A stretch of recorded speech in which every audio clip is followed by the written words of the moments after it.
Well, the weather has started cooling down where I am, and the cold nights have knocked down the turmeric.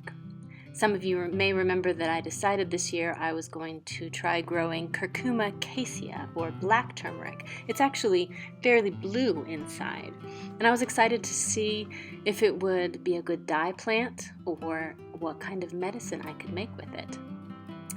I planted some of them in pots, which are now overwintering in my office, and I planted a number of them in my yard. They grew fairly small rhizomes, but I was still able to harvest a good bit and make some medicine out of it. I decided for medicine because I didn't get enough to justify using it for natural dyeing. Blue colors aren't that easy to achieve naturally, and I didn't want to waste the small amount of harvest that I got on a dye that might fade.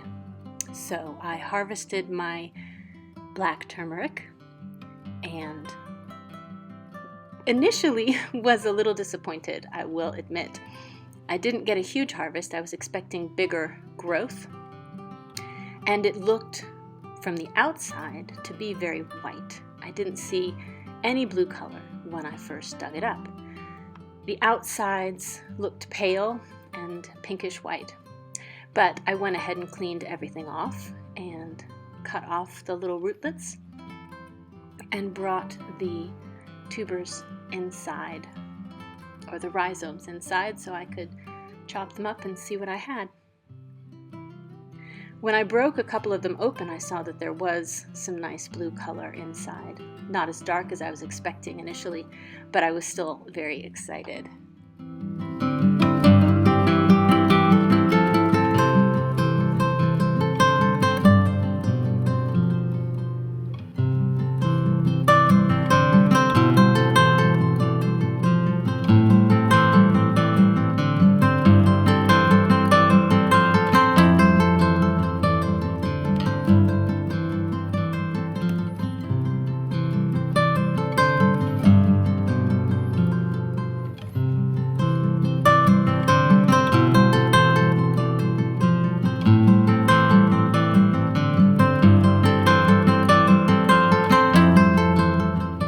When I finally cut one open, I was so excited. As you can see, there was definitely blue in my turmeric, and the smell was so overwhelming. It was like pine sol cleaner. I was very surprised, but I discovered that one of the ingredients that this type of turmeric is high in is camphor, which many of us know is good for congestion and breaking up mucus.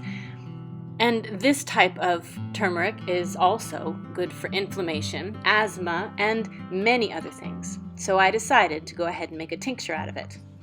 I chopped it all up and put it in 50% alcohol, and it is currently sitting on my counter where I shake it every day. I'll let you know how the medicine turns out.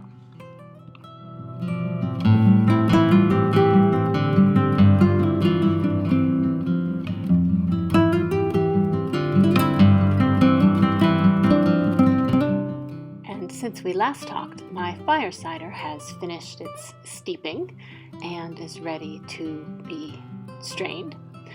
I put it all through a muslin cloth and then added a nice dollop of honey, probably about half a cup. And I'm so happy with how it turned out. I really think adding the orange and lemon mellowed out the fiery kick with the citrus flavor. It's really delicious. I can take a tablespoon of it whenever I feel a cold coming on, but it's also tasty enough that I could use it as a salad dressing or in place of any other vinegar that I might need in cooking. The recipe, if you're interested, is in the last podcast. Hopefully you'll try it out. I think it's a great way to boost your immune system a bit in the cold winter months.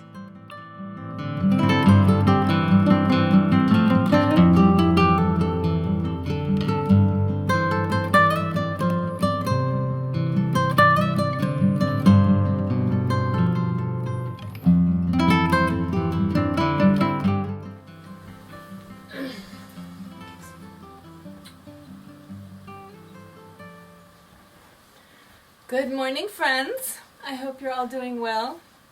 It is Friday the 13th. Everybody, well, not everybody, but lots of people seem to think that that's a unlucky number. But I remember when I was in school, we always got our report cards on Fridays. I think it was every 4 weeks we would get a report card. And whenever it fell on a Friday the 13th, I always did really well. So I've always liked that number. Anyway, I'm looking a little bedraggled maybe because this is my second full day of quarantine.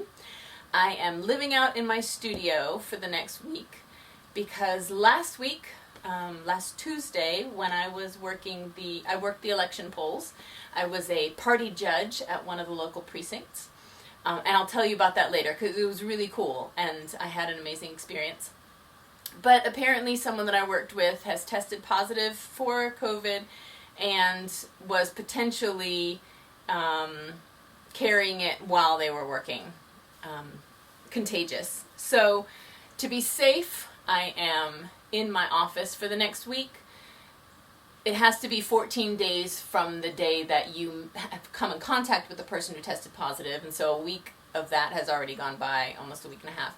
So I'm here until next Thursday just to make sure that I don't get anyone else sick if I'm positive. I've already had a test. That'll come back in the next couple of days, and I don't have any symptoms.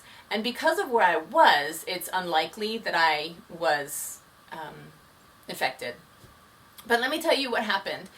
So last Tuesday, well, first on Monday night, I went in to our poll area and we helped set everything up. There was a group of 7 of us, a really fantastic group. Everyone was very involved and wanting to help out if there were questions, which was really cool. I think one of us had worked the polls before. The rest of us had not. So we had books of information on how things work if you had questions and all kinds of phone numbers for people to call. But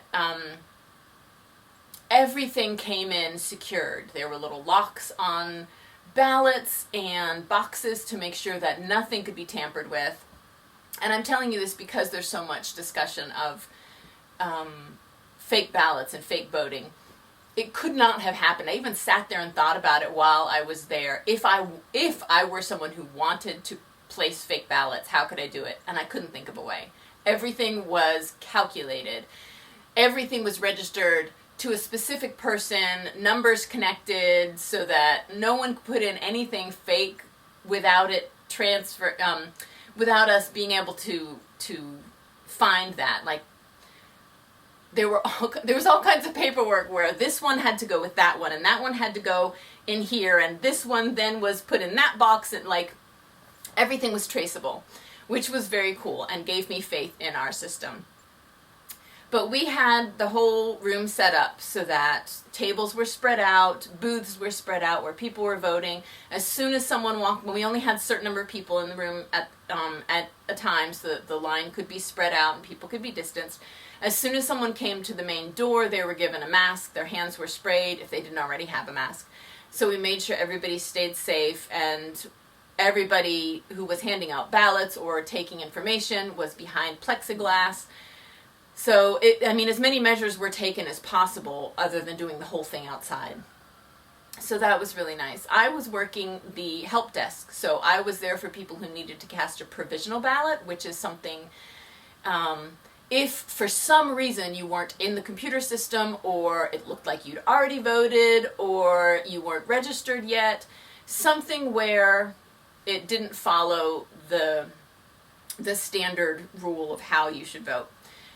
I would help people do their provisional ballots, and those were put aside so that they could be looked at and made sure that they were legal before going into the system. And I was also there to help answer any questions, which was a lot of fun. But it also meant I was off to the side behind the desk to myself with a plexiglass and wasn't interacting with a lot of the other workers much. So it's likely or unlikely that I contacted anything. Plus, we were always wearing masks, and if we were eating, we would go into a side room where we could distance. So hopefully everybody stays safe. But I'm here anyway. That means that I can still go outside and work in the garden. I can still go for walks. But I also might be able to finish some knitting, maybe watch a few series that I want to watch. I put the call out, I guess it was, Wednesday afternoon when I first moved in here. I've got an air mattress and a little shower in the bathroom, so I have everything I need, which I'm lucky that I have this space. But I put a call out on Instagram and asked, what do I need to watch? And there was a resounding answer of The Queen's Gambit, which is a new show on Netflix. So I started it that night and I finished it yesterday morning, and it was so good. I watched, I think it was 7 or 8 episodes, but it was really good. If you haven't seen it yet, the basic premise is a young girl who lives in an orphanage and is taught to play chess by the janitor there, and she has a brilliant mind for seeing the moves, and how she goes on to become a champion among chess players. And you don't have to know how to play chess at all, but the story is a really good story, so I would recommend it. I thought it was a really good one to watch. So, I did finish, yes, Leaf's Booties. I showed you these last time. They are the Farm, I think it's just called Farm Booties by Andrea Mowry. Drea Renee knits. And Leaf had wanted a second pair because he grew out of his first ones. So here they are. I have not blocked them yet, but they came out perfectly. They fit him great. I did a small adult so that he can grow into them a little bit. He's 11, but he has a small foot. And I knit it with, so here's both of them. They have this cool top, so you can pull them up if you want, keep your legs warmer, or roll them down. And what he's been doing is actually, he unrolled his and just keeps wearing them. So his heel is like back here, because I made them for him when he was 6 and now he's 11, but he absolutely loves them. And every winter he takes them out and he enjoys running around the house in them. So these I made with Wild in the Wood yarns, Wild in the Woods. It's her 100% rustic Canadian wool. It's a fingering weight, but I doubled it. I held 2 of them together. I have the gray and the blue. This is And One Blue, and this one is Sally Owens. They're both from her Practical Magic magic boxes. And I think they turned out great. I really liked knitting these. They're super simple and super fast to knit. She has you knit them in the round from here, and then when you get to the heel and the toe, they are in the decreases are in the, or sorry, for the toe anyway, the decreases are in the middle of the row. I was doing magic loops, so I had half my stitches on one side of the loop and half on the other. And instead of having the decreases in the center of my row, I just moved everything, moved my stitches over so that my decreases were at the edges of each row. If you knit, you'll see what I mean. Or if you knit that pattern, you'll see what I mean, and that will make sense. But for some reason, my brain just wrapped my head around it better when the decreases are like a standard sock or a standard heel at the edges of your rows, and when you're doing it in the round. So anyway, these are done, and I guess I'll give them to him now. I might wait, because it's like 70 degrees. This is a very warm November. We've had 2 nights that were below freezing, and I mean, on other years we've potentially had snow by now. Usually it's not till after Thanksgiving, but my windows are open. I'm sleeping with the windows open at night, and it's in the 60s and 70s during the day, and that's very warm for our November. It's been nice to have a really long fall, but it's not really time to wear these, so I might wait and give these to him in a little gift package at the same time as I give Kaya her sweater. So I think I talked to you guys about Kaya's sweater. Yes, I did. I remember because I had to look up the name. Let me get the pattern. It's called Hintermost, and it is by Bristol Ivy, and I finished both sleeves so far, and I love it. I hope you can see the pattern. If not, I will put up a picture of these, but it's a dark red on the bottom, a dark gray on the top, and then the color work in the middle. And this is basically what the body will look like also. You'll cast on the red on the bottom and the black on top, or dark gray.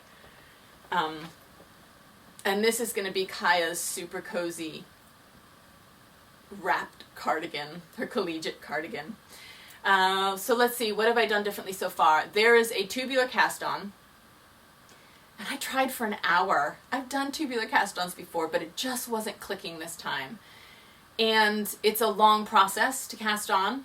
So after I tried, the first time I tried and I had a drop stitch. The second time I tried and I was missing a stitch. The third time I tried I had 3 extra stitches.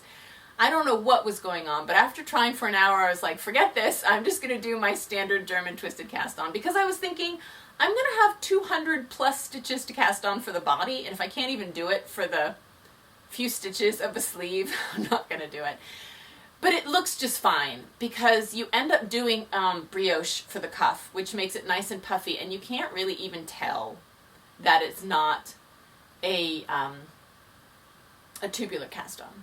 And what I decided to do, Kaya had asked about having a thumb hole, so after knitting 2 inches of the cuff, I bound off 8 stitches, and then in the next row I cast back on 8, and I just made her a little thumb hole. So I'll show you. When she does not have her hand in the sweater, it will look like this. It's supposed to be a large, oversized sleeve, but if she wants to, she'll be able to pull it in and then kind of cover her hand and make it a little warmer. And that worked out just fine. The other thing I did is it calls for 1.5 US 1.5, is that what, 2.25 or 2.5 millimeter? But a 7 in the body. I needed an 8 to get the correct gauge for the body, so I only went down to a 4 for the cuff, because I think if I had gone down, knowing that my brioche is not super loose, if I'd gone down to a 1.5, it would have been really snug in the wrist. So I used a US 4 for the cuff, and then I'm using an 8 all the way through the arm. She has you in the pattern changing for the color work, but again, my color work is fairly consistent with my gauge for the body, so I just stayed on an 8 the whole time. And I've cast it on for the ribbing of the body. I've got maybe an inch, so I'm hoping I might get that done while I'm in quarantine, which would be really nice. All right, I'm going to sign off here for now, and I'll touch base with you tomorrow. Maybe I'll do a quarantine vlog. Every day I'll say hi, and you can see how I'm handling being by myself for the week. It's not actually bad at all. It's really nice to be in my own space. I didn't have to go to a hotel. I don't have to sit in one room. I can get outside and walk around. And, you know, we have a really big porch now on this cabin because we built it last year thinking I'd be able to do lots of classes out here this year. So I can actually sit on one end and the family can sit on the other, and we can chat, and Leaf comes out every morning to say good morning. And yesterday I helped Kaya with some of her essays because her first college application is due this weekend, and so I've been a big part of the process with just hearing, you know, being a sounding board for things she wants to put in her essays or talking about information she wants to include, and so I didn't want to miss that. So she comes out and we chat about that. And I may have placed an order for next day delivery for a big box of truffles yesterday morning. I try not to eat a lot of sugar because I don't do well with it. We have a lot of diabetes in my family, and so I don't want to go there, so I try not to eat a lot of sugar. However, hopefully this is a once-in-a-lifetime experience and I won't ever have to quarantine again. I thought I want a little something special while I'm here in my quarantine other than all the yarn at my disposal. So I got on Amazon, which I don't usually shop from. I try and go directly to the store just because I feel like, I don't know, Amazon takes too much from people. But Amazon has next day delivery, so I placed one order for a big box of truffles so I can have some truffles today. So that'll be delivered sometime today. So you may find me with crazy hair and chocolate all over my face in the next few days. We'll see how that goes. I hope you all are doing well and staying safe and healthy yourselves. And I'll talk to you soon. Hi friends, good morning. It is Sunday, the 17th? What day is it? The 15th. It's Sunday the 15th. The days are getting away from me. Welcome to quarantine. It's, I guess, my 4th full day here. And honestly, it's not bad. I'm just not able to be with my family, that's all. Not able to physically be with them because they come out to the porch and we'll sit on the opposite side and we'll have dinner or something. I just can't hug them and be with them while they're having movie night or, working on college essay stuff. But I am getting to have lots of knitting time. I'm catching up on movies. I'm having some quiet, enjoying the solitude for a while. My test came back negative, so that's good. I'm not expecting to have any problems. The coworker who did end up having the virus was on the exact opposite side of the room. We all had masks. We all had plexiglass in between us. And he had worked a lot of the elections, not just election day, but early voting and stuff, and unfortunately had come in contact with someone who had the virus. But he's doing fine, so that's good. I wanted to show you where I am in my cardigan progress. This is the Hintermost that Kaya wants. And I've started on the body. And actually just placed the spare yarn for the pockets and just started the color work. So I think this is going to be really amazing. It's going to be such a beautiful sweater. I hope she likes it. The cool thing is if she doesn't like it, it'll fit me.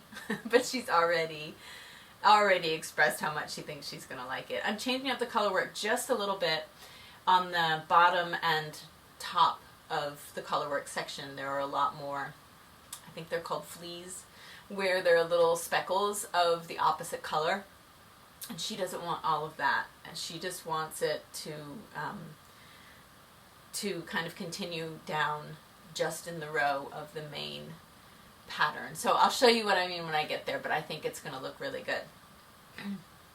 So yeah, I don't think I told you the yarns that I'm using.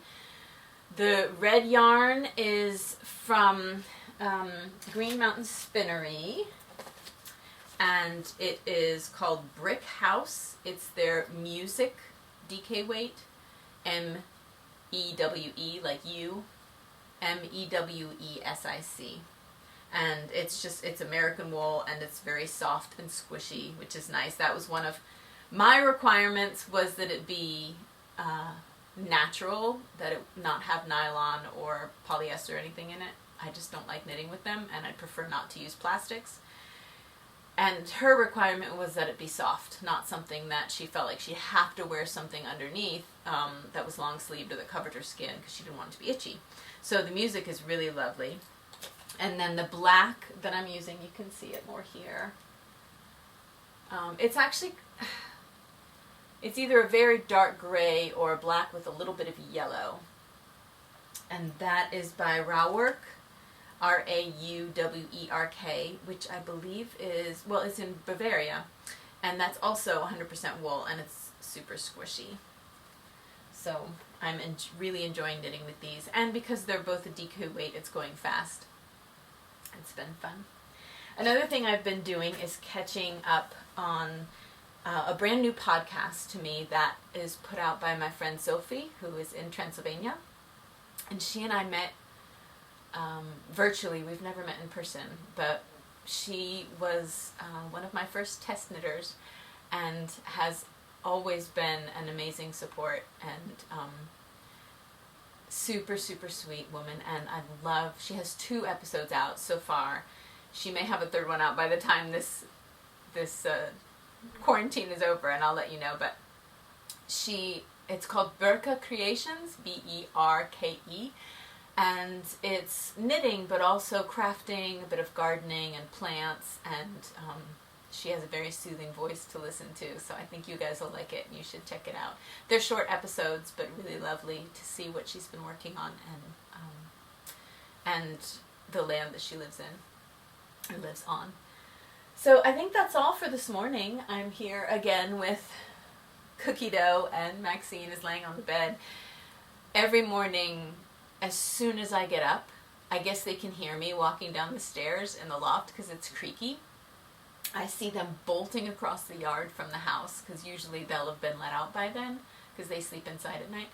And they come bolting across the yard and, you know, paws up on the window of the front door asking to come in. So I let them in, and they immediately go straight up the ladder and start snuggling up either on the chair or on the bed, which has a really fuzzy blanket on it.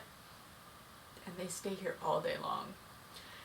They might go out once to go to the bathroom or go back to the house and grab some food, and then they come right back up. And I don't think Cookie Dough left till about 11 o'clock last night and went inside to go to bed in the big house.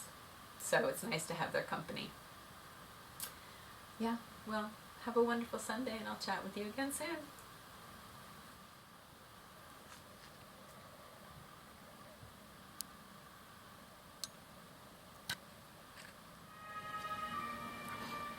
It's bath time, my friends.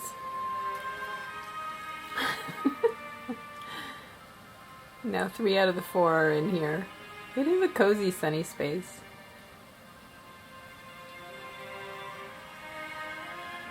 Do any of you like to listen to Harry Potter ambiance music? I don't know why, but I find it so calming. And there's hours and hours of it on YouTube. So I turn it on sometimes when I just want to knit in peace, and it actually really makes me feel nice. I think I'm going to get Kaya's old penny whistle and try and play some of it sometime.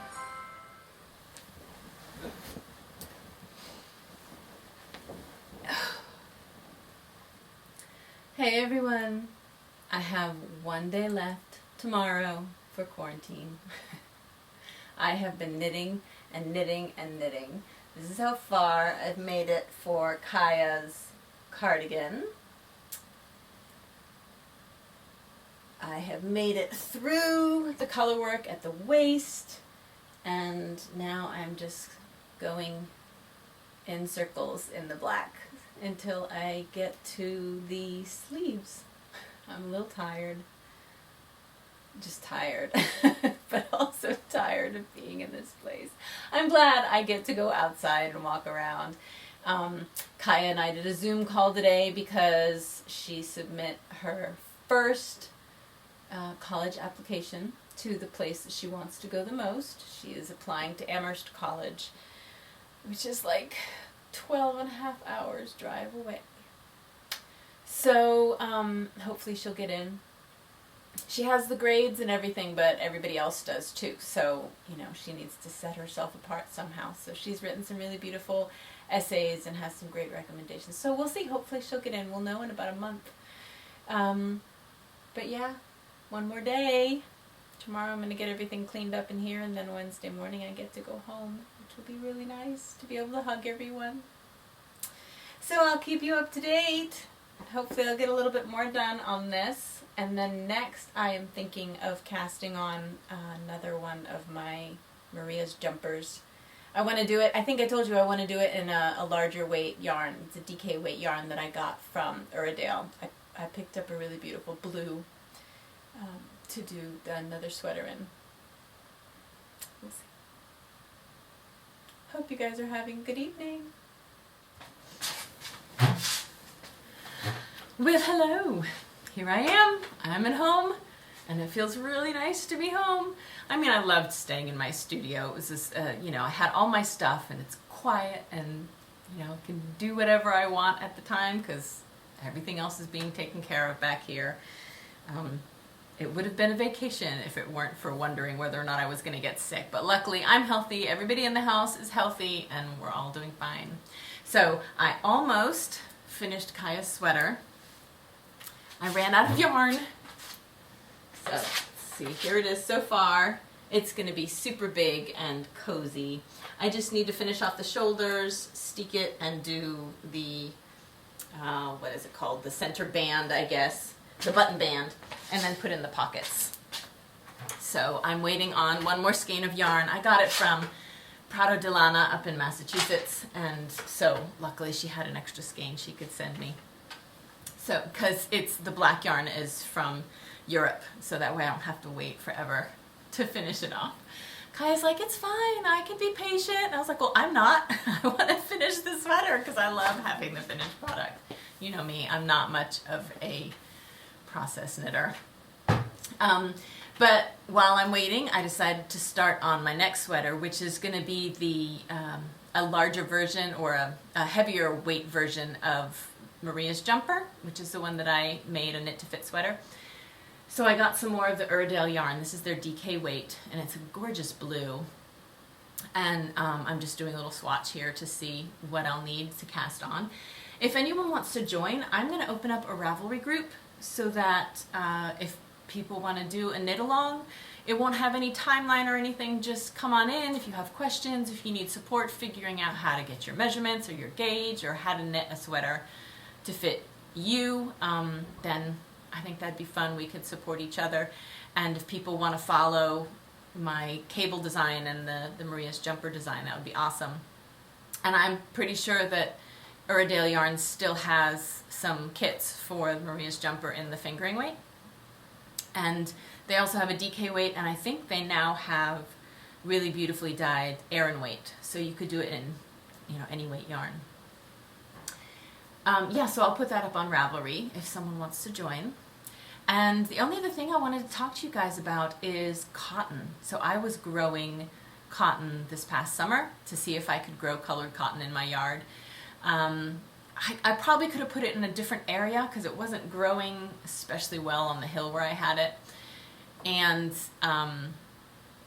it got to the point where towards the end of the season, a lot of it was flowering, but nothing had produced the seed pod large enough to get any cotton, because that's where the cotton comes from. It's kind of like milkweed in that the cotton is the fuzzy stuff that carries the seed on the wind. So I had a few pods that hadn't opened yet, so I cut them to bring them inside just to let them dry to see what they would do. And as they dried, a bunch of them split open. So I wanted to show you what was inside. So let me show you the biggest pod.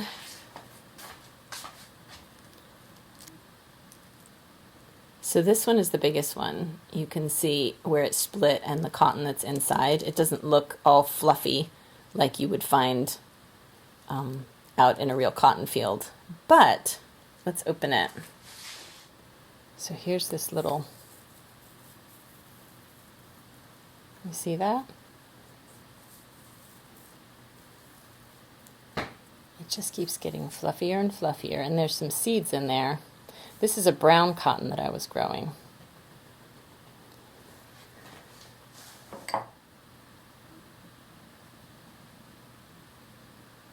You can see some of the seeds.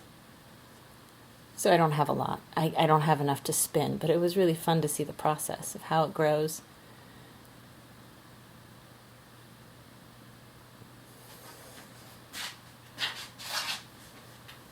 So that's all. I just have a tiny bit of cotton, but it was fun to peel it apart and see how it grows.